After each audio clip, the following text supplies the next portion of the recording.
القصيد الجزل وابداع الحروف الابجديه تستوي ثم الوصوف اللي ما حد يلحق مداها ماخذات اجل جمال ام الجمال اليوسفيه وام باسم شيخة الزين الحقيقي واكتساها بنت شيخ الطيب والسجع وحامي كل ايام كل وقت الطيب لا منه وقف فيها حماها كل وقت الطيب لا منه وقف فيها حماها شيخه بنت الشيوخ المواقف والحميه بنت كابر حي طاريها وتفخر بمراها اقبلت من زينها اللي يفتن عيون البريه خلت اهل الزين واهل الحسن كله من وراها وام قاسم لحظرت فضت على هذه وزيه لا حد يقدر ينافسها ويصل مستواها لا حد يقدر ينافسها ويصل مستواها هذه اللي تكسب الامداح والها قابليه وهذه اللي قدرها مرفوع والله من غلاها والعروس اللي مثل نور القمر لشع ضيه نورها غطى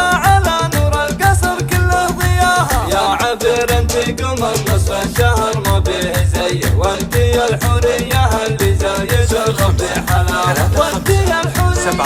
اللي زايد الربي حلاها فاطمه من زينك اللي فيه سحر وجاذبيه يا ملاك فيك كل الزين والحسن انتباها يا عسى مبروك والله يجعل ايامك هنيه من عيون الناس واهل الحسن يا رب تحماها يا عبير اخوانك عبودك حرار صير ميه افخر بعضودك اهل الطيب حي الله نباها افخر بعضودك اهل الطيب حي الله نباها قاسم وبسام دايم في الصفوف الاوليه والمدح يزهر الصقور اللي تعلت في سماها والخوات اللي وصايفهم ما هي بالعايديه بارقات بالجمال اللي من الخلق كساها تاج راسك شيخ ومجمل ومحمود السجيه وابو باسم شيخ الطيب وقمه العليا رقاها وابو باسم شيخ الطيب وقمه العليا رقاها لا طاروا باسمه يقولون النشامه حي حي سمعته مذكوره